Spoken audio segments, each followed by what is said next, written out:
Nós paramos aí, não foi? Eu estava dizendo para você que tem vários estudos.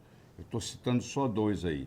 É o ACCORD e o ADVANCE, mostrando que aqueles pacientes que foram tratados e tiveram a glicemia controlada morreram mais do que aqueles que não tiveram. Isso é chocante, não é? Tudo depende de como a hiperglicemia é tratada. Se ela for tratada com remédio, isso é um problema. Se ela for tratada diminuindo a ingesta de carboidratos, a história é totalmente diferente. Olha aí o ACCORD, ó. Olha o ACCORD mostrando aí. Aqueles com a glicemia controlada tinham um aumento de 22% em mortalidade. Isso é muita coisa. Quer dizer, o paciente tratado fez todo o esforço para ter a glicemia normal e morre 22% a mais. A mesma coisa acontece com o ADVANCE, olha lá. A diferença no ADVANCE também na mortalidade.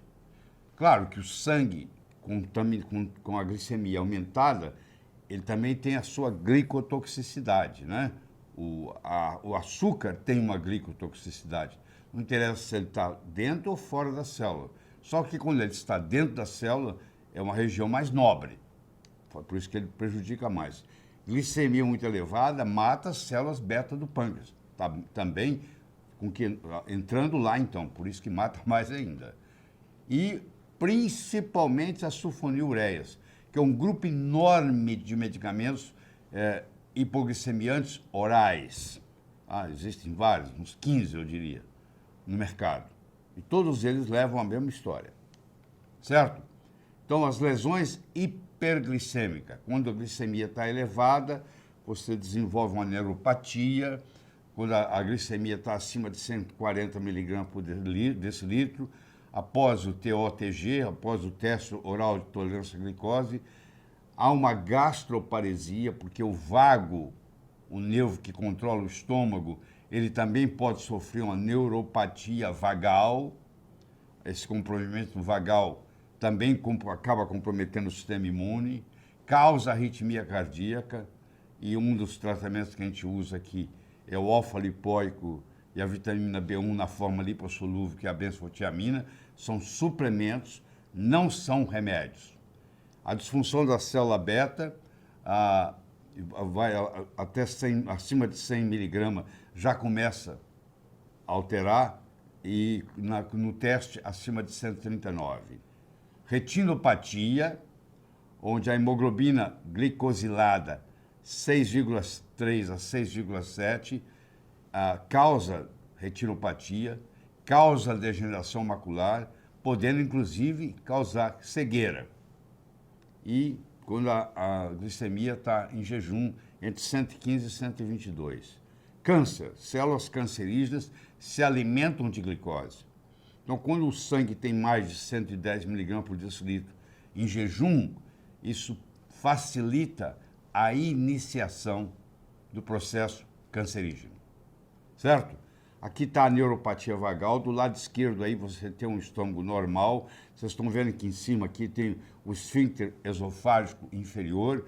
Abaixo tem a válvula do pylori.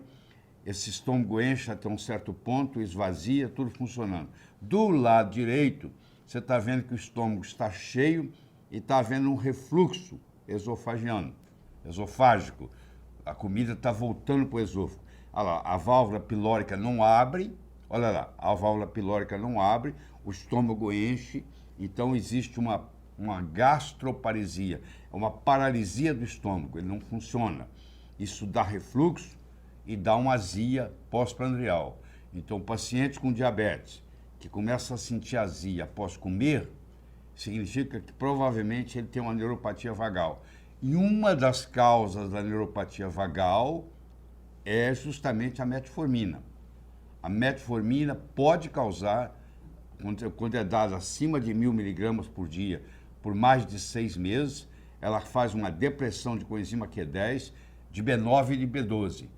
E essa depressão de coenzima Q10, B9 e B12 podem levar a uma neuropatia vagal, tá? A válvula pilórica aí, você está vendo que do lado esquerdo ela está aberta, a comida que agora chama quimo, depois que sai do estômago e passa para o duodeno, se chama quimo, então o quimo está saindo. E do lado direito, a válvula, por causa do problema vagal, a válvula pilórica está fechada e está havendo um refluxo. Tá? Isso aí, então, é um caso de neuropatia vagal, como consequência a gastroparesia, com refluxo esofágico. Tá?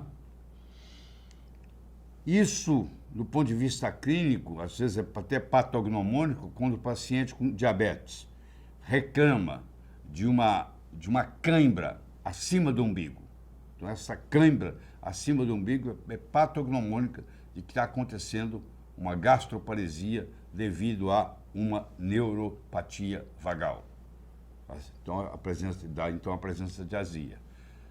Imprevisibilidade da glicemia pós-prandial. Já que a comida vai ficar parada no estômago, vai ficar presa pela válvula pilórica fechada, se eu estou usando insulina para poder controlar o que eu vou comer tanto, vou injetar tanto de insulina, esperando que aquela comida seja absorvida, agora ela para no estômago, eu acabo tendo, então, uma crise de hipoglicemia.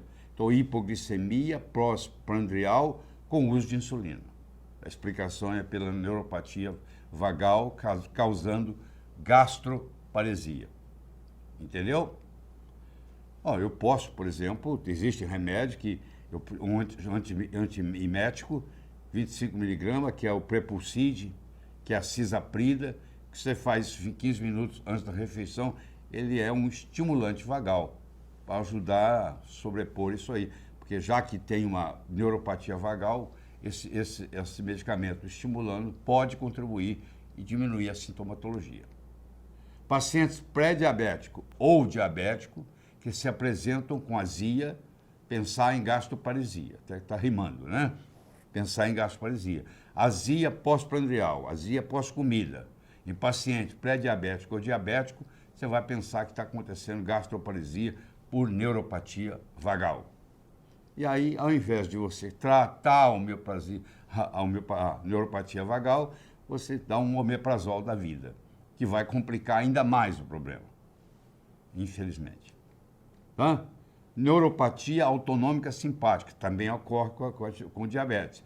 É a impossibilidade de suar da cintura para baixo. A pessoa, se vai suar, ela só se sua do umbigo para cima.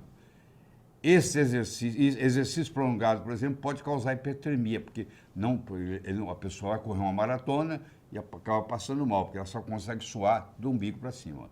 E não é o suficiente e acaba havendo uma elevação de temperatura. Certo? O açúcar alimenta o câncer. Se eu tenho mais açúcar no sangue, eu tenho mais propensão a fazer a iniciação das células cancerígenas. Mais lesões hiperglicêmicas, infarto do miocárdio, triglicérido aumentado, HDL diminuído, predizem pacientes com aumento de colesterol, o TOTG acima de 155, níveis de hemoglobina glicosilada, prediz melhor do que o colesterol. Então, esses parâmetros todos têm uma correlação, essas lesões hiperglicêmicas, com infarto agudo do miocárdio. Doença renal, quando a hemoglobina glicosilada está acima de 6, além de flutuações da glicemia, expressão gênica, causa doença renal. A glicemia pós-prandial é mais significativa do que a glicemia de jejum. É como se fosse uma prova de esforço para o pâncreas. Entendeu? Se eu tenho a minha glicemia pós-prandial acima de 199, significa, isso às vezes vem precocemente. A glicemia em jejum ainda está normal e a glicemia pós-prandial já está comprometida. Aí está mostrando para você que à medida que eu aumento a glicemia, à medida que eu aumento a idade, à medida que eu vou envelhecendo, eu vou diminuindo a minha produção de hormônio de crescimento. Isso também, essa diminuição do hormônio de crescimento, tem a ver também, correlaciona também com a glicemia. À medida que a glicemia vai aumentando, eu vou diminuindo a minha liberação de hormônio de crescimento. Essa curva tanto serve para a idade, quanto serve para a glicemia. Aumento de glicemia diminui liberação de hormônio de crescimento. Quanto mais alta a glicemia, menor a liberação do hormônio de crescimento. Insulina baixa, a glicemia e, ao mesmo tempo, piora o diabetes. A insulina baixa a glicemia, claro, porque a glicemia estimula a produção da insulina, a insulina baixa a glicemia e, ao mesmo tempo, piora o diabetes. vai baixando a glicemia e piorando o diabetes. Intervenção além de dieta e exercício. Então, a insulina, ela tem o seu receptor, é o receptor que fica resistente à insulina, tá? É assim que é o mecanismo. E eu posso usar miméticos da insulina, substâncias que se apresentam semelhantes para estimular a insulina. Ali está o receptor, ali está a insulina, aqui está o mimético. Nós vamos falar dos miméticos daqui a pouco.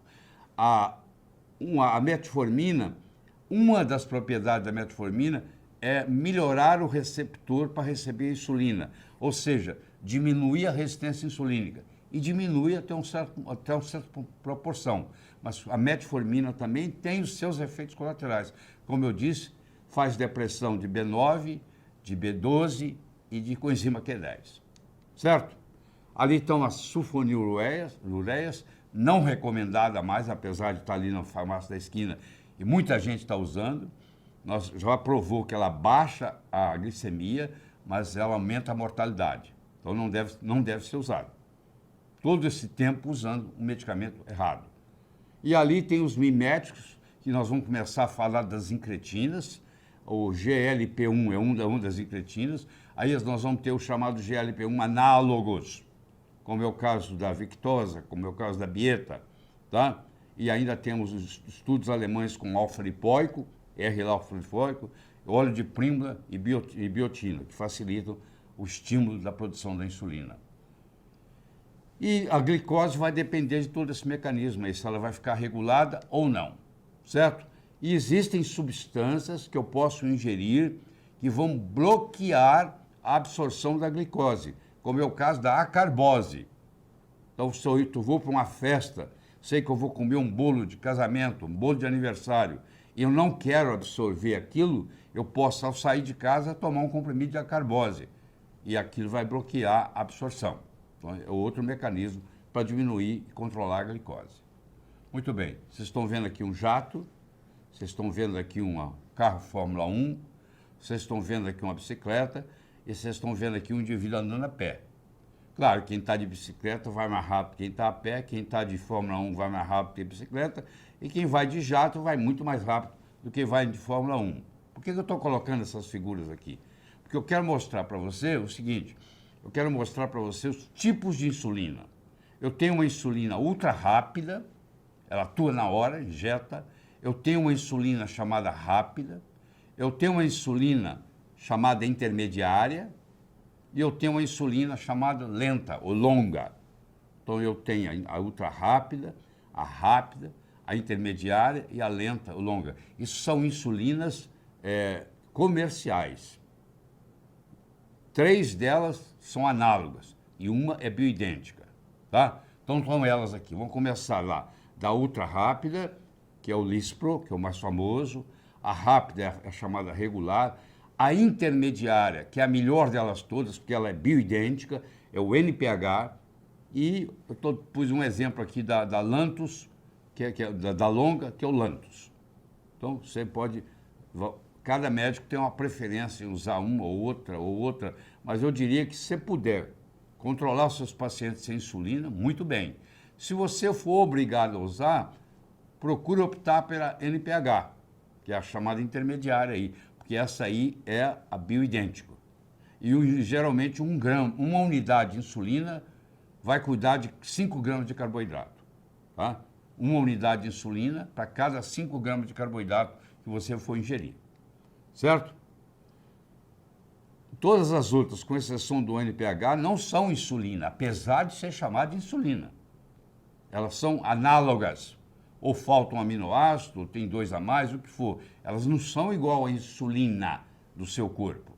Por isso que também dá problema e pode, às vezes, criar anticorpo contra a insulina. Porque aquela insulina não é insulina igual que você produz. Tem esse detalhe ainda. Certo? Então, você tem a insulina ultra rápida, que é a Lispro.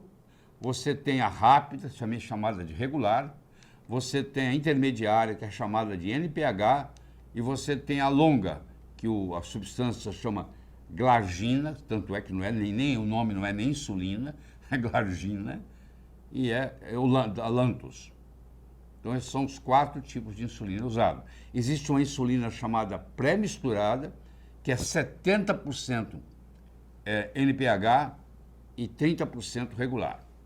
E, às vezes, os médicos preferem usar essa, 70% NPH, mas tem que entender bem dessas insulinas para ver o tempo de duração, a dose, etc. e tal. Isso aqui é uma visão panorâmica para você ter uma ideia de como é que a coisa funciona. Tá? Aqui está mostrando para você o que eu tinha falado antes. Quando você compara estudos usando metformina, que está em verde, e sulfonilureia, que está em vermelho, você vai ver que a mortalidade por doença cardiovascular é muito maior nos pacientes diabéticos tomando sulfonilureia do que nos pacientes diabéticos tomando metformina. Esse trabalho é de 2012 e foi feito com 253.690 pacientes, mostrando que realmente não deixa dúvida nenhuma de que a sulfonilureia é pior, bem pior, causando mais mortalidade. Aqui são outros tipos de hipoglicemiantes orais, um famoso ali que é a rosiglitazona. A rosiglitazona, ela é um insulinogogo, ela estimula a produção de insulina, mas ela diminui a hemoglobina glicosilada, isso é bom. Ela faz ganhar peso. Engraçado, o paciente está tomando remédio para o diabetes que faz ele engordar. Ela aumenta a incidência de infarto agudo do miocárdio e ela aumenta a chance de câncer. Eu fiz questão de colocar ali o nome comercial da rosiglitazona, que é a Avandia. Engorda e causa infarto em pacientes diabéticos.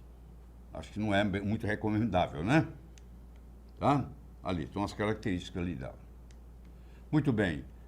O grupo da tiazolidinodionas diminui a resistência insulínica, causa falência hepática, o Resulim, por exemplo, que é o nome comercial.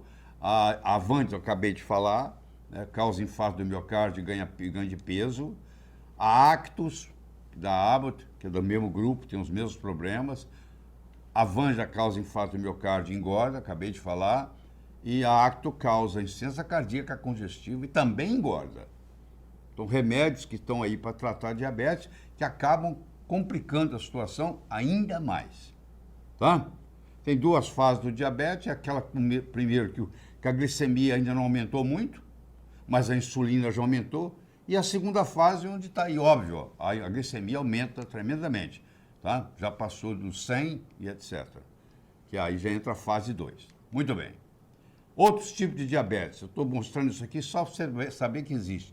Existe uma chamada LADA, você pode ler o slide com carinho, que podendo evoluir para tipo 1 ou tipo 2, tem outras doenças autoimunes, hiperglicemia acentuada sem obesidade, falha na terapia com hipoglicemiantes. É a chamada diabetes LADA, é um tipo especial de diabetes. Tá? Tem anticorpos, medir o peptídeo C em jejum, tem a MOD, que é a Maturity Onset Diabetes of Young, é uma diabetes tipo 1 que aparece no adulto, ela é monogênica, é um gene, isso aí é genético, tá?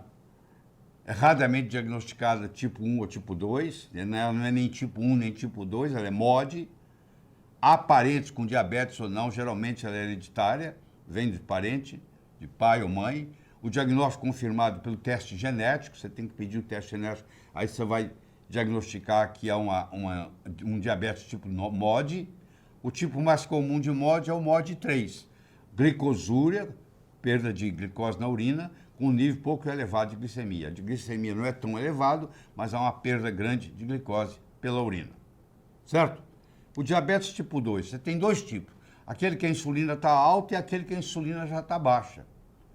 Tá? Insulina alta é mais de 15, insulina baixa é menos de 10. A pessoa pode estar com diabetes com insulina alta, que é o mais comum, mas chega uma hora que esse pâncreas entra em falência e ela passa a ter insulina baixa. Não interessa se ela tem insulina alta ou se ela tem insulina baixa, o tratamento é o mesmo.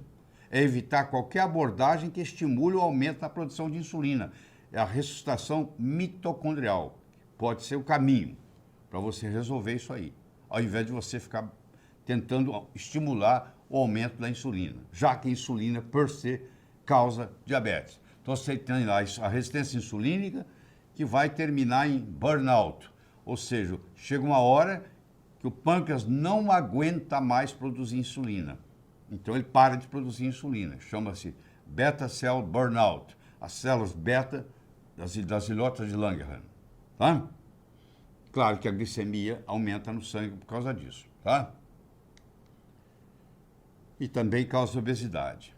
Resistência insulínica, elevação da pressão arterial, acima de 140 por 85, elevação do colesterol total, acima de 200, elevação do LDL, acima de 130, elevação dos triglicérides, acima de 150, baixo HDL, menos de 50 na mulher, menos de 40 no homem, elevação de glicemia em jejum, acima de 100, elevação de insulina em jejum, o ideal seria abaixo de 5, vai estar sempre 10, 12, 14, 20, 23, o que for.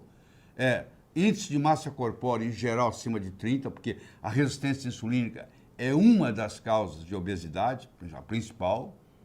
Você vê, tudo isso aí que você está vendo, ó, tem remédio para baixar a pressão, tem remédio para baixar o colesterol, tem remédio para baixar triglicérides, tem remédio para aumentar HDL, tudo isso aí, no fim, tem remédio para obesidade. Tudo aí é resistência insulínica. Se você trata a resistência insulínica, tudo isso aí desaparece.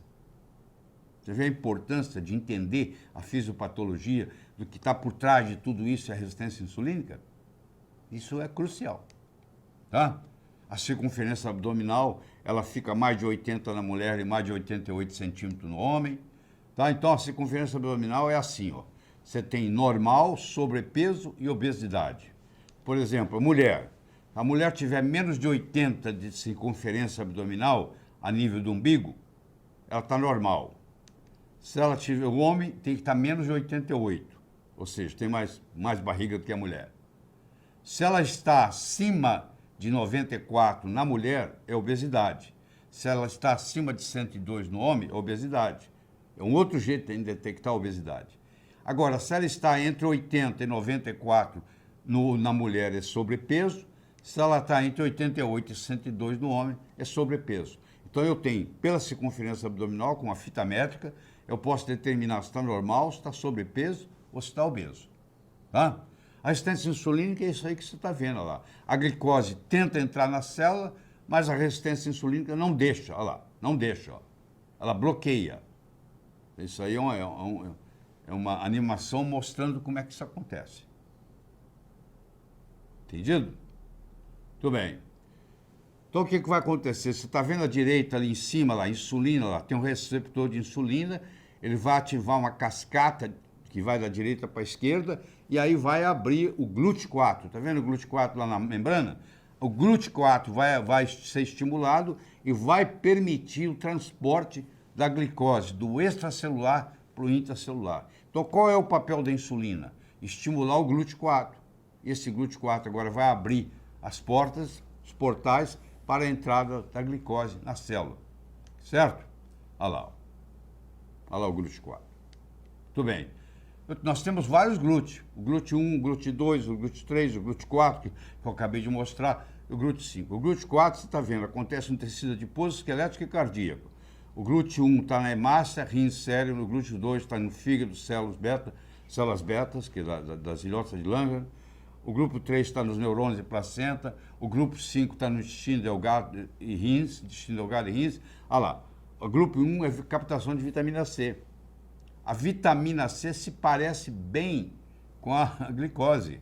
Quando eu tenho resistência insulínica, que a glicose não entra direito na célula, a vitamina C também tem dificuldade de entrar na célula. E a gente acaba tendo uma deficiência intracelular de vitamina C. O diabético tem uma deficiência intracelular de vitamina C. Ele tem a vitamina C no sangue, mas ela também tem dificuldade de entrar na célula. Aqui tem a osmorregulação, aqui tem 5 vezes mais potente do que a GLUT1, 2 ou 4. Aqui tem a captação de glicose mediada por insulina, essa que nós estávamos falando. E aqui tem o transporte da frutose, transportador de frutose para excreção. Bom, nós temos algumas mentiras. no que diz respeito à diabetes. Algumas mentiras. Nós chamamos de mentiras diabéticas. Então vamos ver quais são as mentiras diabéticas. Diabetes é uma doença crônica progressiva. Não tem que ser assim. É só se você não souber tratar. Ela vai virar uma doença crônica progressiva, ela vai levar a cegueira, ela vai levar a amputação, ela vai levar a transplante hepático, ela vai levar a transplante renal. É muito triste você ver o final. Olhando esse quadro, então você diz, ah, que pena, diabetes é uma doença crônica progressiva. Não é, isso é uma mentira. Segunda mentira, reduzir a glicemia é a meta do tratamento. Não é verdade. Eu já mostrei para vocês os trabalhos, todos que tentaram reduzir a glicemia reduziu e o paciente piorou. E vem sendo tratado desse jeito por séculos, pra você ter uma ideia, tá? Verdades diabéticas, não é isso que você está interessado? Verdades diabéticas. Primeiro, diabetes é uma doença nutricional curável. Eu sei que é forte você entender isso, escutar isso. Como? Me disseram que é para a vida inteira. Não, eu conheço muitos ex-diabéticos. São pessoas que até por conta própria estudaram tudo isso, descobriram essas verdades, mudaram a nutrição, emagreceram 30, 40 quilos, deixaram de ser hipertensos, deixaram de ter o colesterol alto, deixaram de ter HDL baixo, deixaram de ter ácido úrico elevado e normalizaram. Segundo, reduzir a resistência insulínica é a meta, não reduzir a glicemia. A glicemia para o diabetes é igual a febre para a infecção. É apenas uma sintomatologia. A fisiopatologia básica está na resistência insulínica. É essa aí que você tem que diminuir. Tá? Dieta baixa em carboidrato leva a uma perda de peso. Está lá, moço. Cada um desses que vocês estão vendo aí é um estudo. Então tem uma série de estudos mostrando que se você parar de comer carboidrato ou diminuir, você vai emagrecer. Tá aí, ó. Trabalhos e mais trabalhos e mais trabalhos. Mas não para aí, não. Se você baixar a sua ingestão de açúcar, de carboidrato, você vai reduzir os níveis de glicose no sangue. Cada um de uma linha dessa aí é um trabalho diferente. Todos mostrando a mesma coisa. Não para aí, não. Dieta baixa em carboidrato reduz os triglicéridos. Ah, como é que eu faço? Meus triglicéridos estão muito altos. O que eu tomo? Você não toma nada. Você para de comer açúcar. Olha a quantidade de trabalho que tem na literatura, cada um desses, mostrando que todas as vezes que você diminuir a sua ingesta de carboidrato, os seus triglicéridos baixam. O que aumenta a triglicéridos não é comer gordura. Triglicérido é uma gordura. Aí a pessoa pensa, porque triglicérido é uma gordura, eu tenho que parar de comer gordura para baixar o triglicérido. Não é verdade, tem nada a ver. O triglicérido é aumentado pelo carboidrato. Quando eu paro, todos esses trabalhos não estão mostrando que reduziu, não foi a gordura. Reduziu o carboidrato e reduziu os triglicéridos. Certo? Dieta baixa em carboidrato aumenta o HDL. Também uma série de trabalhos aí mostrando que está aumentando. Agora passou para o outro lado, aumenta o HDL. Dieta baixa em carboidrato reduz a pressão arterial. Você para, isso, cada linha é um trabalho diferente. Você para de comer açúcar e a sua pressão normaliza. Você quer coisa melhor do que isso? Às vezes você precisa tomar remédios, que às vezes até perturba a sua vida sexual, faz disfunção erétil, etc. Você não precisa de nada disso. É só você parar de comer açúcar. Tá? Então essa glicose, que pode vir do exterior, que pode vir de proteína, que pode virar glicogênio pela ação da insulina, vai para o fígado e para o músculo, que pode virar gordura, que é o triglicéride, aí, ó. Aí, você pode comer uma proteína que vira glicose, que vira triglicéride. Se você comer a proteína errada ou demais, em excesso, os aminoácidos que estavam na proteína vão virar glicose, e essa glicose vai virar gordura, se for glicose demais. E vai fazer todo o estrago intracelular se ela entrar lá. O glucagon faz o contrário da insulina, é o oposto da insulina, e ali estão os aminoácidos glicogênicos, que é a alanina e glutamina. Temos que 13 aminoácidos glicogênicos. Eu estou dando um exemplo de 2 ali para você. Tá? E a gordura também pode voltar a ser glicose, caso haja uma hipoglicemia, haja necessidade disso. Então eu tenho aqui a glicação, eu tenho aqui o estresse oxidativo e eu tenho aqui inflamação. Um desencadeia o outro, que desencadeia o outro, que desencadeia o outro. A inflamação é capaz de provocar glicação. A glicação é capaz de provocar estresse oxidativo. O estresse oxidativo é capaz de provocar glicação. E assim por diante. É o sistema GAI, GAI. Então, você vê que isso aí tudo está interligado. E tudo aí é veneno. Ninguém quer a glicação, ninguém quer estresse oxidativo, ninguém quer inflamação. Só que na hora que você desencadeia um, você desencadeia os outros. Do mesmo jeito que o pâncreas, as adrenais e a tireoide trabalham uníssono, isso aqui também é como se fosse um. Mexe em um, mexe no outro. Sempre para mais. Aumentou a glicação, aumenta o estresse oxidativo. Aumenta a inflamação. Aumentou a inflamação, aumenta a glicação, aumenta o estresse oxidativo. Se você aumentar um desses, você aumenta os outros dois. Se você diminuir um desses, você diminui os outros dois. Bom? Nós já mostramos isso aqui mais de uma vez. É o processo de glicação, a formação do composto de Maillard, tá? E nós mostramos. E a medicina ayurvédica tem uma frase que é fantástica, que cabe nesse momento aqui da conversa, que é quando a dieta é inadequada, o medicamento é inútil. Quando a dieta é correta, o medicamento é desnecessário. Como nós estamos aqui buscando uma dieta correta, nós não vamos ter nenhum problema com isso. Ou seja, uma vez colocada a dieta correta, não há necessidade de medicamento. Tá? Até hoje, eles vieram procurando a carteira onde eles não perderam, porque é lá que estava a luz. Eles vieram dando hipoglicemiantes orais. Até agora, eles vieram baixando os níveis de glicose.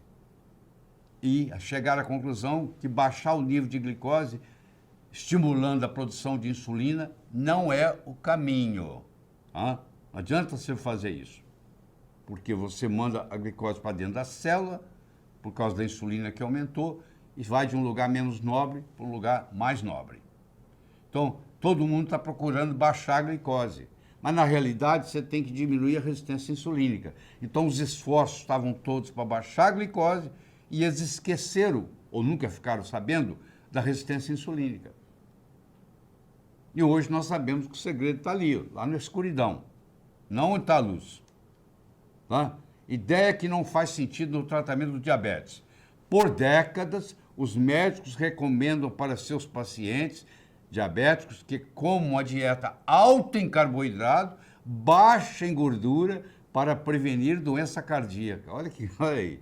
Essa dieta alta em carboidratos vai causar o quê? Vai causar aumento da glicemia, que vai causar o quê? Aumento da insulina. A insulina vai o quê? Piorar o diabetes.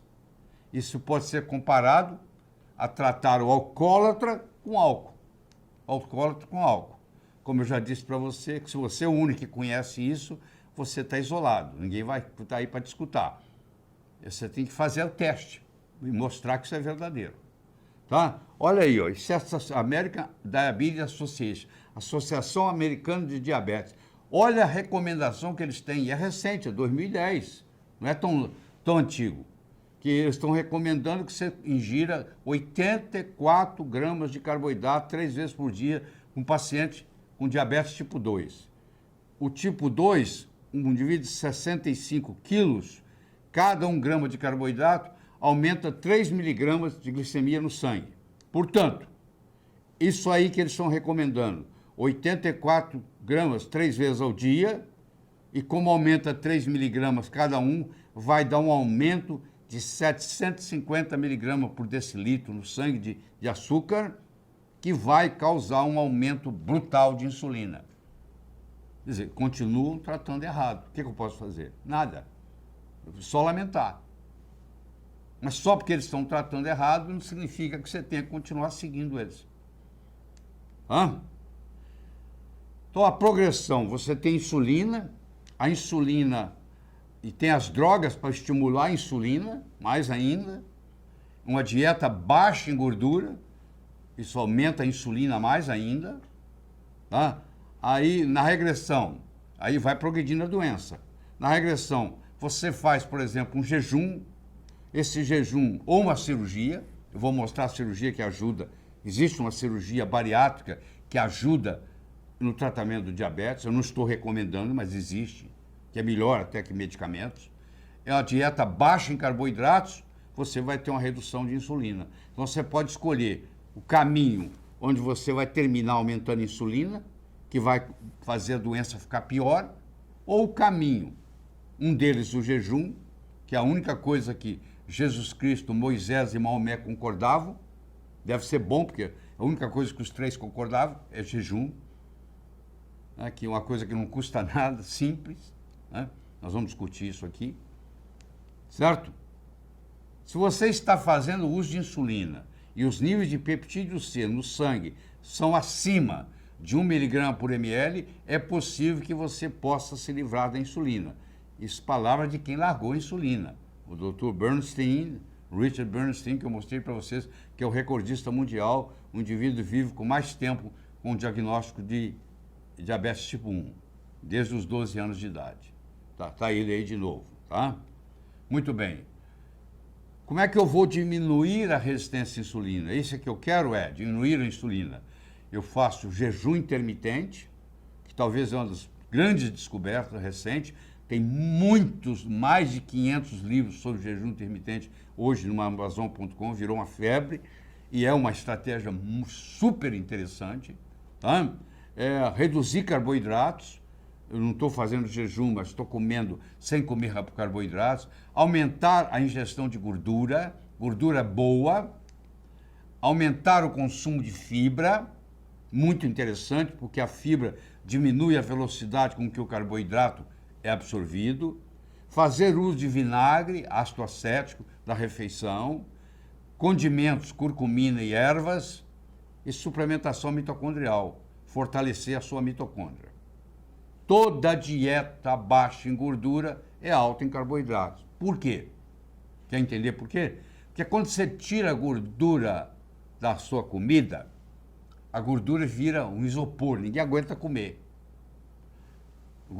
Alimento baixo em gordura, o gosto é horrível. Então, para enganar o paladar, o que a indústria colocou? Colocou açúcar. Tirou a gordura e colocou açúcar, achando que ia resolver. E com isso aumentou diabetes, aumentou obesidade, aumentou doença cardíaca, que continua aumentando, continua sendo a principal causa de morte no mundo. Tá? E ninguém resolve nada. Com toda a tecnologia, com todos os remédios, continuam piorando. E sabe qual a principal causa de morte do cardiologista? Coração. Nem o cardiologista consegue saber como é que ele se livra disso. Porque a principal causa de morte para o cardiologista é coração. Deixa eu mostrar isso aqui, presta atenção. O que eles fizeram? Isso aí chama-se sleeve gastrectomy. É onde você corta o estômago, vocês estão vendo ali, tira um pedaço do estômago, faz um chamado gastrectomia vertical. Isso ajuda muito no tratamento do diabetes. Mas, no cômputo geral, também deixa a desejar, porque a partir daí você fica deficiente de ferro, você fica deficiente de vitamina B12, você fica deficiente de vitamina A, D, E e K. Quer dizer, traz uma série de outros problemas. Mas, para quem está querendo, isso pode ser uma saída. Tá? Pode ser uma saída. Está vendo aí, ó, feita a cirurgia, ó, o número de medicamentos diminuiu tremendamente, era lá em cima, veio cá para baixo e houve um emagrecimento. O índice de massa corporal também desceu. Tá? Também desceu. Cirurgia bariátrica promove uma restrição calórica acentuada e a melhora ocorre mesmo antes da perda de peso. Claro, se você parar de comer também, você tem o mesmo efeito. Tá? Contanto que você coma menos, você também vai ter esse efeito. Tá? Mesmo sem a cirurgia. Certo? Que lhe parece tratar um alcoólatra com álcool? Que lhe parece tratar um resistente insulínico com insulina? Se todo mundo que é diabético tem resistência à insulina, não tem jeito de você ser diabético sem resistência à insulina, e você vai dar insulina para quem tem resistência à insulina? Faz sentido? Claro que não. Aí está o Dr. Richard Bernstein, nascido em 1934, ele está com 86 anos, diagnosticado com tipo 1 aos 12 anos de idade, então tem 74 anos que ele é diabético, e ele é um endocrinologista americano famosíssimo e não usa insulina. Está ele aí, uma foto recente dele, você vê que ele está conservado, e aqui está o livro dele. Se você não quiser ler livro nenhum, até agora eu não apresentei livro nenhum sobre esse assunto. Se você quiser ter só um livro, que é o guia completo para atingir níveis normais de açúcar no sangue. Olha lá, The Diabetes Solution, a solução do diabetes. Esse livro é espetacular. Vale ouro isso aí, tá? Você encontra esse livro no Amazon.com, tanto na forma de paper, quanto na forma digital. Eu tenho ele na forma digital. Vale a pena. Viu? Diabetes é uma doença nutricional e não deficiência de um certo medicamento. Um medicamento nunca vai substituir um nutriente. Essa é a verdade. Como o diabetes é uma doença nutricional, você só tem um jeito de curá-la. É via nutrição. Não se pode curar uma doença nutricional com uma intervenção medicamentosa. É simples do jeito que estou mostrando aí. Eu sei que é difícil virar sua cabeça para isso.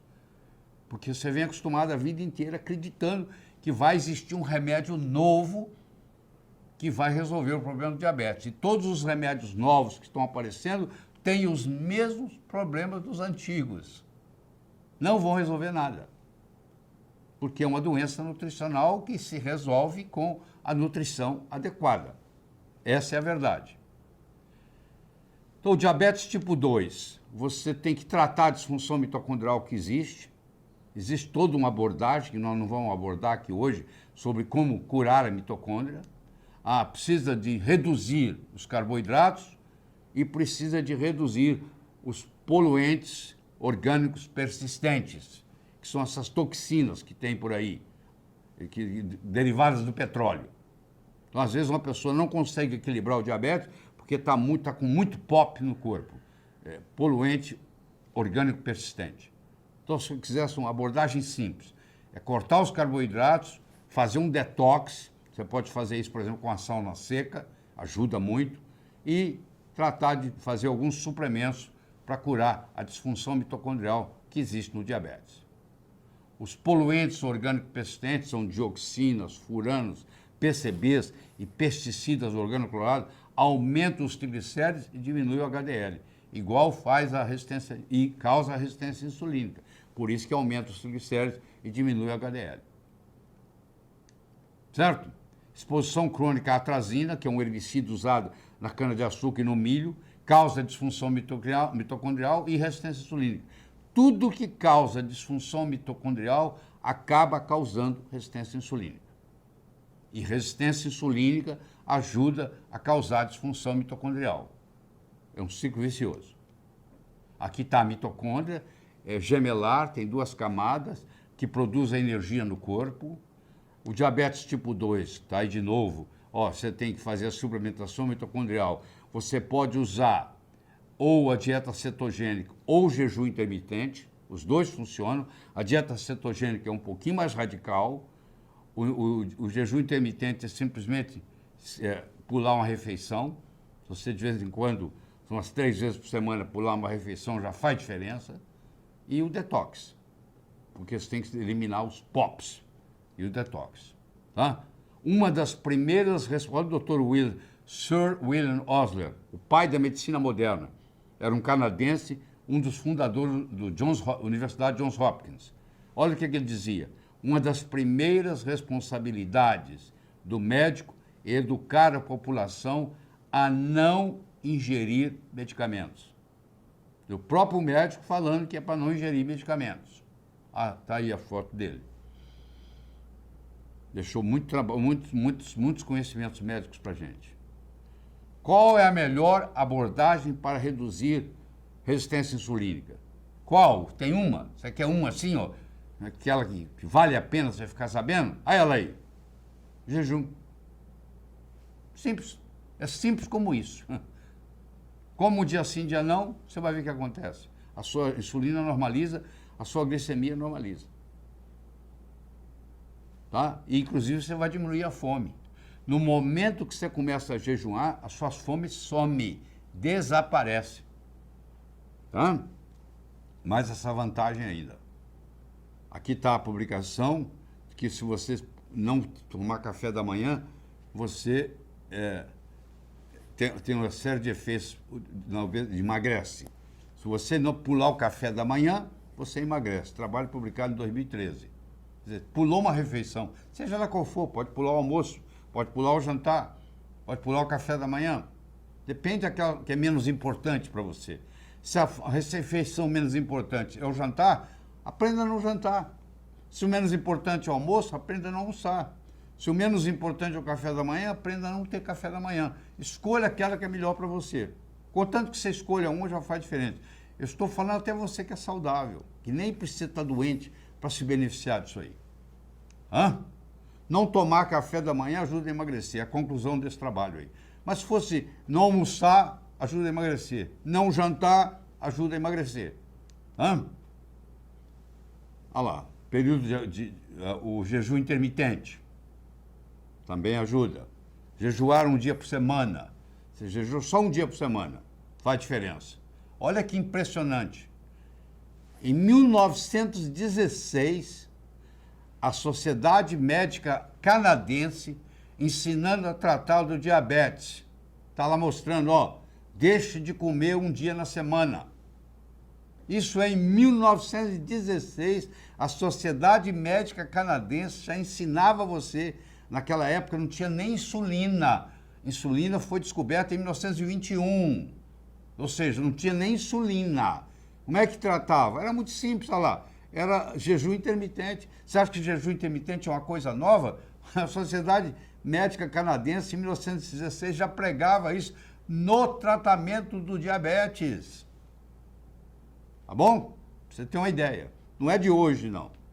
Não é uma coisa moda, uma moda que está aparecendo agora, não. Isso vem de muito tempo, tá? Jejum intermitente, uma vez por semana, Associação Médica Canadense. Tá? Aí, ó, publicado no jornal. Olha lá, Canadian Medical Association Journal, o jornal deles. Olha lá, em agosto de 1916, falando lá, jejum, um dia por semana, lá, one day a week, intermittent fasting, jejum intermitente. Agosto de 1916, publicado no jornal da associação. Pra você ter uma ideia. Além disso, o jejum intermitente estimula a autofagia, que foi assunto de prêmio Nobel no ano de 2016. O prêmio Nobel de Medicina foi para o japonês que descobriu o conceito de autofagia, que é o seguinte: se você come menos e faz jejum intermitente, aquelas células velhas suas são fagocitadas. Há uma autofagia. O organismo começa a comer aquelas células velhas para tirar delas material, para usar matéria-prima para construir matérias novas. Então, uma renovação celular. Porque como não está vindo nenhum alimento, está em jejum, então o próprio corpo começa a comer as peças velhas para reciclar. Porque o corpo é muito bom em reciclagem. Então, ele está comendo peças velhas para reciclar. Tá? Olha aí a quantidade de publicações sobre jejum intermitente nos Estados Unidos nos últimos anos. Olha como é que, de repente, isso aí começou em 2014 e foi aumentando aí. Ó. Olha que coisa impressionante. De repente, começaram as publicações, todo mundo falando sobre isso, mas isso é uma coisa antiga, muito antiga. Mas o interesse cresceu de repente. Aí, ó. Esse é o interesse que tem na internet, por exemplo. Está aí nesse gráfico. A quantidade de publicações que tem na internet, de repente, sobre jejum intermitente. Porque funciona. E não custa nada. Essa é a tendência lá. Chama Google Trend Intermittent Fasting e Estados Unidos. É o chamado Google Trend, onde mostra a tendência que está acontecendo com um assunto. No caso, esse assunto é jejum intermitente. Olha o que vem, como é que de repente começou a aparecer citações no Google, mostrando o interesse do povo nisso. Tá? Olha isso, você vai no Google acadêmico, Intermittent Fasting, lá, entre aspas, tem 9.350 artigos científicos. Sim, artigo científico, aí só aparece artigo científico. Tá? Aí, só o assunto de autofagia aí, ó. Quando você faz jejum intermitente, concomitantemente você está desencadeando o processo de autofagia. Tipos de jejum intermitente. Você pode ter o simples, você fala assim, eu fico 12 horas sem comer. Esse se chama simples. É o chamado iniciante. Eu como durante 14 horas e fico 8 horas sem comer, ao invés de ficar 12. Tem um intermediário. Eu faço 2 vezes por semana, fico 16 horas sem comer. Tem o intenso. Eu faço 16 horas, 3 vezes por semana. Tem o avançado. Eu fico 16, 18 horas sem comer, diariamente. Tem o super intenso.